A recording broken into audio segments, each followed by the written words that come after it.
Meskipun saya guyon, tapi tadi guyon saya tuh lebih serius ketimbang serius Anda. Karena tak pikir Nabi Isa itu kalau orangnya ceria sekali. Pernah ditegur sama Nabi Yahya, mali aroka dohikan ka'annaka aminta min makrillah. Saya melihat kamu kok selalu senyum ceria, seakan-akan tidak ada adabnya Allah. Terus Nabi Isa balas ke Yahya, mali aroka abisan ka'annaka ayista min rahmatillah. Kamu kok merengut terus koyok ning donya ora ana rahmat. Jadi kamu milih mana? Senyum terus apa merengut terus? Partainya hanya dua, Nabi Yahya sama Nabi Isa. Jadi khazanah itu banyak. Untuk melawan penyakit itu ketakutan itu bahaya, karena bisa mengganggu imunitas tubuh. Orang harus percaya diri, harus pede. Meskipun harus hati-hati, tapi harus tetap pede. Dengan demikian imunitas tubuh kita terjaga. Kemudian tentang Pak Ahmad Siddiq, saya tahu banyak karena dulu saya masih ingat. Ini sekaligus ijazah pada cucu-cucunya. Kalau sama anaknya tidak berani saya. Sama cucu-cucunya. Saya masih ingat Mbah Ahmad Siddiq itu sangat loyal sama yang namanya negara. Kita tahu beliau adalah termasuk orang yang bintang ketika Muktamar Situbondo, ketika NU pertama kali nerima asas tunggal yaitu Pancasila. Kayak apa ulama-ulama kita ya, mulai Mbah Ahmad Siddiq, Mbah Ali Maksum, Gus Dur, Mbah As'ad, semuanya lah, termasuk Mbah Mun, semuanya loyal sama negara sehingga NU menerima asas tunggal. Itu beliau cerita bahwa kemenangan Islam itu tidak harus kita yang menang kangelan. Kadang Allah bikin orang lain yang kangelan, kita yang ikut menang. Jadi dulu kata beliau, banyak ulama ketika kita diserang Jepang, itu ulama-ulama itu mimpi dibacakan ayat ghulibatir rum fi adnal ardi wa hum mim ba'di ghalabihim sayaghlibun. Itu dulu itu ada pertarungan besar antara kerajaan Romawi dan kerajaan Persia. Kita tahu Romawi itu Nasrani. Saya ulang lagi, Nasrani. Nasrani itu percaya adanya Allah, adanya Tuhan, dan percaya adanya kitab samawi. Sementara musuhnya itu Persia, orang yang tidak bertuhan, tidak berdasar kitab samawi. Ketika Persia mengalahkan Romawi, itu orang Islam ikut susah karena terus dibully sama orang-orang kafir Mekah. Orang kafir Mekah adalah orang yang tidak punya kitab samawi. Katanya orang kafir Mekah, iku lho balamu jute duwe kitab jarene di hubungan mbek langit, nyatane perang keok, paling kon yo podo. Jadi ada analogi bahwa kalahnya orang Nasrani itu dianggap simbol kekalahan orang yang bertautan atau berhubungan dengan langit. Akhirnya orang Islam susah. Sehingga dalam Islam, saya ulang lagi, dalam Islam, andai kan disuruh milih orang komunis sama orang Nasrani, Islam tentu sama-sama kerjasama, milih sama yang Nasrani, karena ini ahli kitab, kerjasama loh, bukan milih menjadi Nasrani. Nanti kapan salah paham, senangannya terus bully. Itu semangatnya pasti hasad. Nah, terus lalu relevansinya dengan Indonesia gimana? Wa yauma idzi yafrahul mu'minun, ketika orang Romawi yang punya kitab samawi mengalahkan Persia yang tidak punya kitab samawi, itu orang Islam ikut bunga, ikut gembira. Itu semua kiai banyak yang mimpi seperti itu. Ini cerita Pak Ahmad Siddiq, saya dengarin. Ternyata betul, Jepang itu nggak dikalahkan Indonesia. Jepang, Hiroshima dan Nagasaki dibom oleh sekutu. Akhirnya Jepang pulang. Pas Jepang pulang, Indonesia merdeka. Itu dulu kiai-kiai sudah nakwil bahwa menangnya Indonesia itu tidak harus mengalahkan penjajah. Pokoknya nanti penjajah ada yang mengalahkan. Jadi orang Islam zaman itu tidak bisa mengalahkan Persia. Yang mengalahkan itu Romawi. Tapi orang Islam ikut gembira. Itu sebenarnya wa yauma idzi yafrahul mu'minun binasrillah. Jadi zaman dulu orang Islam lebih senang kalau yang menang itu orang Nasrani, kalau bandingannya ateis, karena bagaimanapun percaya kekuatan langit. Sementara orang ateis sama sekali tidak percaya kekuatan. Apapun bedanya kita dengan Nasrani, itu ada kesamaan, yaitu percaya adanya kekuatan langit. Sehingga ketika orang Romawi kalah, itu orang Islam ikut susah. Paham ya? Akhirnya Rasulullah SAW berdoa lebih seneng yang menang itu Rom karena ahli kitab. Artinya apa? Kemenangan ahli kitab adalah kemenangan makhluk atau hamba Allah yang mentautkan kekuatan kita di bumi dengan kekuatan langit. Memuja Allah serius. Saya itu kalau ngaji, ya ngaji biasa belajar, itu sering nangis seneng. Misalnya saya baca tadi, Miftahul Jannah la ilaha illallah, kunci kok dikasihkan. Kita ini masuk neraka gak pantas, enggak bawa kuncinya kok masuk gitu. Harusnya kita ini masuk surga, kita kan pegang kunci surga, gak pegang kunci neraka. Maka aneh kalau kamu masuk neraka itu aneh. Coba kita pegang kunci surga apa kunci neraka? Tapi kadang teman saya suka neraka ora ono kuncine. Karena tidak ada pintunya. Terus saya bilang, kamu kok tahu? Memangnya mau ke sana kata saya. Saya tidak punya rencana tahu neraka. Karena nanti di antara syafaatnya Quran itu orang kalau mau masuk neraka tidak jadi. Ya nggak apa-apa ya, diatur sendiri. Jadi di antara syafaatnya Quran itu orang nggak jadi masuk neraka. Jadi syafaat itu ada dua, dari neraka diangkat ke surga, dan itu bisa lama itu. Tapi kalau syafaatnya Quran itu yang belum masuk neraka supaya nggak jadi masuk neraka. Karena neraka juga punya aturan, dia juga kena aturan fikih. Jadi lo betul ini, saya ada hujan. Jadi kena konstitusi apa? Fikih. Sama tak ceritani syafaatnya Quran itu ada orang itu beling itu fasik. Itu dihafal surat Tabarok. Pertanyaannya gini, boleh enggak orang menginjek surat Baqarah? Boleh enggak? Enggak. Padahal orang hafal Quran itu artinya ayat itu ada di hatinya. Fa inna wa ta'ala la yu'adzibu qalban wa al-Qur'ana. Allah tidak akan menyiksa hati yang menyimpan Quran, yang jadi flash disknya Quran, yang jadi rekaman Quran. Singkat cerita orang ini hafal. Pas ketemu Mungkar Nakir prosedur kan, ini orang fasik mau diantemin sama Mungkar Nakir. Prosedur ya, dia kan prosedur standar. Si surat Tabarok akhirnya menjelma jadi seseorang yang gagah berani. Kamu nggak boleh nyiksa orang ini. Saya ini kalamullah. Kalau kamu nyiksa dia berarti nyiksa saya. Kamu berani sama kalamullah. Wah ya tidak berani jadi Mungkar Nakir. Tapi orang itu nakal, harus saya gebukin. Tapi kata Quran tadi, tapi saya di situ pasti kena saya. Oh debat, nggak ada lajnahnya ini nggak ikut. Kalau Gus Wirjon ikut jadi lajnah. Kalau jadi lajnah pasti kroninan. Kalau santrinya dimenangkan. Wah, akhirnya debat. Ya sudah kita ketemu Allah. Akhirnya Mungkar Nakir sama Quran tadi surat Tabarok datang sowan sama Allah. Terus kata Allah, memangnya kenapa Mungkar Nakir? Saya harus nyiksa dia karena dia fasik ya Allah. Memangnya kenapa surat Tabarok? Saya ada di situ. Menurut aturan orang tuh nggak boleh injak Quran. Kalau dia nutuk saya, nutuk Quran, itu harus dikasih tahu fikihnya Mungkar Nakir. Akhirnya Allah ngendikan gini ke surat Tabarok, ya sudah terserah kamu. Kalau terserah kula Gusti, Mungkar Nakir nggak boleh nyentuh orang ini. Ya sudah selamat. Sehingga banyak ulama termasuk Said Muhammad ngendikan pertanyaan Mungkar Nakir itu tidak semua orang kena. Kalau semua orang kena, nanti kalau tanya Nabi Muhammad, waman Nabi Yuka, kacau kan jawabnya. Nabi kamu siapa? Lu saya ini Nabi. Masyhur itu keramatnya Imam Malik itu. Ada Ashabu Malik, Rajulun min Ashabi Malik. Beliau ditanya Mungkar Nakir, marabbuka wa nabiyuka. Imam Malik datang, ini seumur-umurnya itu ngajar tauhid. Kok kamu bedai itu gak sopan kamu? Dan kita berharap barokah sampean ngaji nanti itu. Yes. Malaikat itu anak sungkane gitu. Jadi itu ada juga.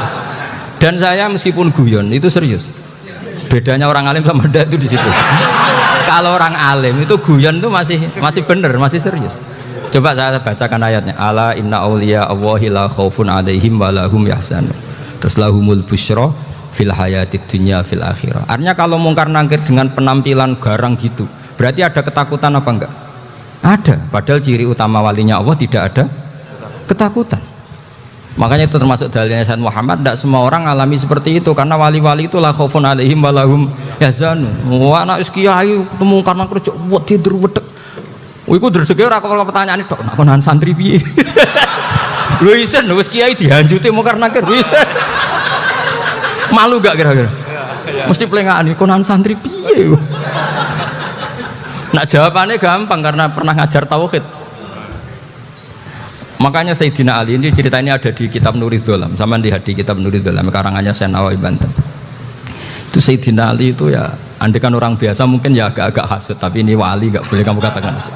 Dia itu mangkal sama Umar. Orang kok setiap orang pernah dibentak, apa dia berani bentakmu karena ke? Penasaran dia. Bagaimana perangnya Umar itu berlanjut enggak gitu kira-kira. Akhirnya minta, ya Allah saya minta kasyaf. Ya karena yang minta Sayyidina Ali karena mau wajah dituruti sama kasyaf. Dilihat Sayyidina Umar pas meninggal itu. Jadi hasud itu ya kadang penting asal baik. Loh betul, bahasa Kanjeng Nabi kadang la hasada illa fisnaten. Itu Nabi bahasakan ya hasad. Gus Verson saja yang nafsirkan ghobtoh itu kan gaya-gayanan sebagai ulama. Aslinya Nabi ngendikannya itu la hasada illa fisnaten. Ulama yang ganti itu namanya ghobtoh. Wong Nabi sendiri nyebut hasad kok kamu tafsiri ghobtoh. Ya hasad ya hasad. Udah nggak usah ditakwil pokoknya gitu. Kalau sama nggak percaya nggak apa-apa. Kok gitu aja kok repot. Pas Umar bangun, setelah mati kan bangun, setelah meninggal bangun. Munkar Nakir datang dengan perangai yang sangat garang. Itu digambarkan Sayyidina Ali, matanya itu kal kidril ghali, kayak apa kendil yang apa mengangang. Wah seru. Sayyidina Ali senang, paling takut ini Umar. Senangnya bukan main, wah ini mesti takut Umar. Biasa. Ternyata enggak, Umar malah bangkit. Woi, Munkar Nakir ya. Kamu tahu menghadapi siapa? Itu betul ya? Kamu itu menghadapi temannya ahabbal khalqi ilallah. Yang diandalkan temannya bukan dia. Kamu tahu yang kamu hadapi, saya ini teman kekasihnya Allah. Jadi boleh kamu mengandalkan Mbak Virjon. Tapi nanti resikonya Munkar Nakir tanya, itu Virjon siapa? Wah itu masalah itu kan. Makanya syaratnya wali itu harus ma'rufun fis sama. Di langit sudah populer. Makanya dulu ada orang yang saking seninya Abdul Qadir ditanya apa saja jamnya Abdul Qadir Al-Jilani, itu aman karena beliau populer. Makanya program kita harus populer dulu di langit. Nah, itu nanti kalau dicatut oleh santri-santri nggak apa-apa. Kalau nggak populer nanti dicatat, itu siapa? Masalah ini. Umar itu yang dibanggakan itu, kamu tahu saya siapa? Ya enggak tahu. Saya ini temannya kekasihnya Allah. Temannya Muhammad, iya Muhammad Rasul. Wah mikir, waduh, repot. Loh di dunia aja gitu kan, temannya presiden, temannya panglima, apalagi ini temannya Sayyidul Awalin wal Akhirin. Di dunia aja bilang temannya presiden, menteri, orang sudah takut, apalagi ini temannya Sayyidul Awalin. Akhirnya Munkar Nakir terus konfirmasi sama Allah, gimana ya Allah ini ngadepi. Wah, akhirnya sama Allah dibilang, ya bu, ya sama seorang seperti itu bu yang sopan. Terus semenjak itu Munkar Nakir itu nggak selalu berpenampilan seperti itu, sangat seperti itu. Jadi semoga itu konsisten sampai nanti. Jadi kamu kalau ingin nggak takut Munkar Nakir, jadi wali dulu. Karena syaratnya tadi hanya wali sing la khaufun alaihim wa lahum yahzanun lahumul busyra fil hayatid dunya fil akhirah. Nah, kenapa saya akhir-akhir ini gulirkan daftar wali? Kenapa? Saya ini resah ya, orang sudah ingin dicintai pejabat, dicintai tetangga, dicintai teman, tapi kadang-kadang orang lupa lagi dicintai apa. Makanya saya meskipun guyon, tapi ini amdan bukan sahwan, supaya orang punya cita-cita lagi jadi wali, ingin dicintai Allah. Kita ini terlalu lama ingin dicintai makhluk, Mbok ya naik kelas sedikit lah. Ingin dicintai Allah Subhanahu wa ta'ala. Meskipun saya guyon, tapi tadi guyon saya tuh lebih serius ketimbang serius Anda. Karena tak pikir. Karena kalau saya salah itu ya sengaja. Makanya yang nggak bisa itu wong pinter. Sudah tahu angel ya nggak usah diteruskan kan. Orang menghindari barang angel itu pinter apa goblok? Pinter. Berarti wong goblok pinter. Saya tuh makanya sama orang goblok tuh respect. Jadi orang alim tuh angel apa gampang? Angel. Menghindari barang angel pinter apa goblok? Loh, orang menghindari barang angel pinter apa goblok? Pinter. Berarti wong goblok pinter. Jadi saya sama orang-orang goblok itu respect. Sudah tahu jadi orang alim angel ya barang angel ya harus dihindari. Makanya saya ini insya Allah umatnya Nabi yang termasuk yang terbaik. Amin. Karena mencintai umatnya Nabi termasuk yang goblok. Wah, itu tidak gampang itu. Nanti bisa belajar jauh cara ngakali hukum. Makanya guyonan yang masyhur Gus Dur itu gitu. Ada seorang kiai atau Gus lah, ya punya salah, namanya manusia kan punya salah, entah cangkruk entah apa, pokoknya punya salah. Ada wartawan yang ngiranya semua kiai itu orang suci, sehingga tanya sama Gus Dur, Gus itu ada kiai kok, ya pokoknya salah lah. Tapi jangan bayangkan dosa besar, enggak, kecil-kecil aja. Itu gimana itu? Padahal kiai kan orang suci. Jawabnya Gus Dur lucu. Ya justru yang boleh salah itu para kiai. Kalau kamu nggak boleh. Loh, kok bisa Gus? Karena mereka tahu caranya tobat. Repot. Kalau kamu nggak tahu caranya. Ada raja itu ganteng kaya, senengannya nikah perawan cantik. Oh, itu semua kampung mesti kenal. Mungkin digilir atau gimana pokoknya. Suatu saat ada pemuda suka sama perempuan yang di kampungnya, cantik sekali. Kemudian pemuda ini ternyata pekerja di kerajaan itu. Tiap hari ditanya, oh itu yang di kamu yang cantik siapa? Mau saya nikahin gini. Wah bahaya ini, saingannya raja. Jadi yang dibidik pemuda tadi itu saingannya. Si raja ini orang yang namanya raja kan gengsinya tinggi. Kaifatang kihuha wa qad raaitu qad qabbalaha rajulun. Kok mbok nikah piye? Saya tuh pernah melihat dicium lelaki. Wah, gak mau. Gak gelem kadung ditambung lan wa qad qabbalaha rajulun. Saya pernah melihat sendiri qabbalaha rajulun, dicium oleh lelaki. Wah, sudah gak minat raja langsung gak keren. Suatu saat pemuda tadi nikahi perempuan itu. Rajanya marah-marah, kamu lelaki gak punya harga diri gini.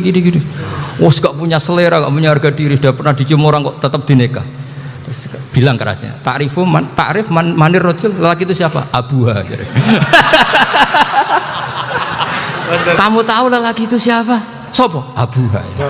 Bapaknya. Saya kan hanya bilang rajulun. Pernah dicium lelaki. Lah pikirannya raja lelaki wis kowe-kowe ngene iki. Lah itu namanya khilah. Apa? Khilah. Kalau di Balawa disebut tauriyah atau apa. Tapi saya tidak ngajari sampean seperti itu. Sudah pinter sebelum saya ajarin. Bangsa ngakali kan sudah pinter. Ini yang jelas ini hari ini benar-benar kacau. Kacau sekacau-kacaunya ini. Ustadznya bingung, santrinya sudah bingung, sombong lagi.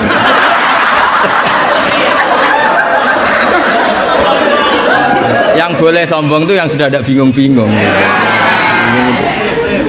Tapi agak apa-apa, saya maafkan ya, memang itu satu-satunya cara dia untuk menang gitu. Begini ya, kitab Sajaratul Ma'arif tadi kutipan Anda tak luruskan, itu tagnya di Sajaratul Ma'arif saya hafal, judulnya itu la yutrakul haqqu li ahdilil batil, ya enggak? Itu mesti persis begitu. Yang kamu tadi pasti tidak persis itu. Saya ini hafal Quran, jadi ingatan saya normal.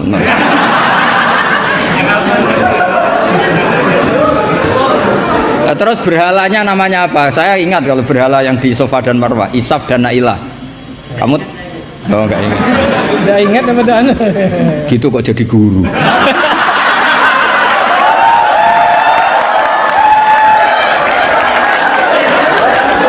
Tapi salah.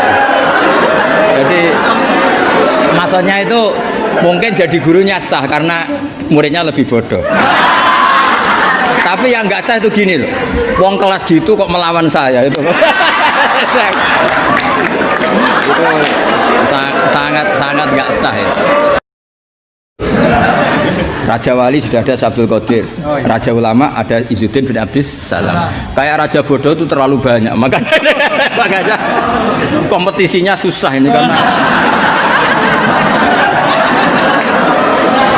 karena terlalu banyak yang jadi apa? Ya, saya ini kan dari keluarga Quran, bapak saya hafal, bapak saya hafal, sehingga apa ya, bangganya itu sudah dengar ngitmai Quran. Jadi sampai hormatin ndak itu ndak ngefek, sudah biasa munajat, kenal Allah, kenal makhluk itu biasa.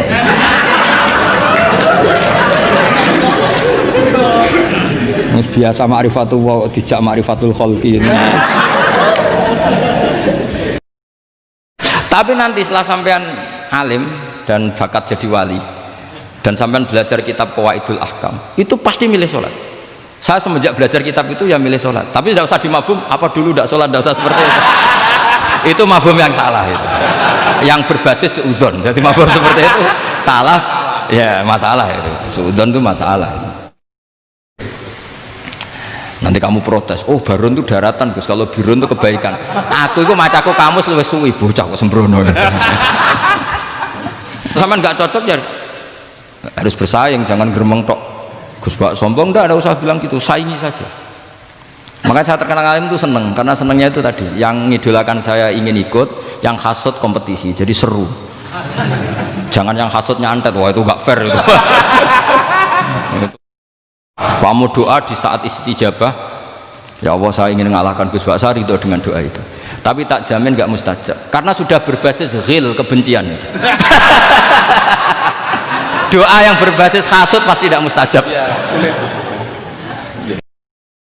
Coba nyun sewu, kalau orang-orang Kristiani, kalau kampanye gimana? Setiap orang mati bersama Bapak di surga. Sementara kita sudah kiai mati masih didoakan ingkana muhsinan. Itu murid kita loh. Itu kan gak sopan sekali. Murid dongakno gurune ingkana muhsinan. Murid kualat itu. Gurune kok muhsinane ditaklek ingkana muhsinan. Cara aku jadi gurumu sembrono guru darane. Susah apa sih muni kana muhsinan ije dikein. Oh itu kan saya belum pernah doakan Mbah Mun gitu. Kalau saya mendoakan beliau supaya diampuni, doa saya tak rubah gini, ya Allah antal ghafur wa anta dzu maghfirah, maka sepatutnya jenengan mengampuni guru saya. Jadi saya tuh kalau bilang ingkana itu kayak gimana gitu. Tapi ini urusan zauk ya, sampean nggak boleh protes. Tapi sanate ngono Gus, ini kitab-kitab ngono, sampean ngerubah sanat. Ya saya kalau nggak bisa apa-apa kalau sampean protes gitu. Sampean ngerubah adab kalau gitu. Nak protes-protesan. Lu coba misalnya Syekh Abdul Qadir Jailani itu Sultanul Aulia ya. Terus beliau misalnya wafat di pelosok. Terus kamu berdoa ingkana muhsinan coba. Ini ketuane wali di ingkana. Boyo wong ndek akhlak sithik gitu maksudnya. Misalnya sampean protes, Gus wong sanate ngono. Jangan-jangan mancen apalam mau ikut tok.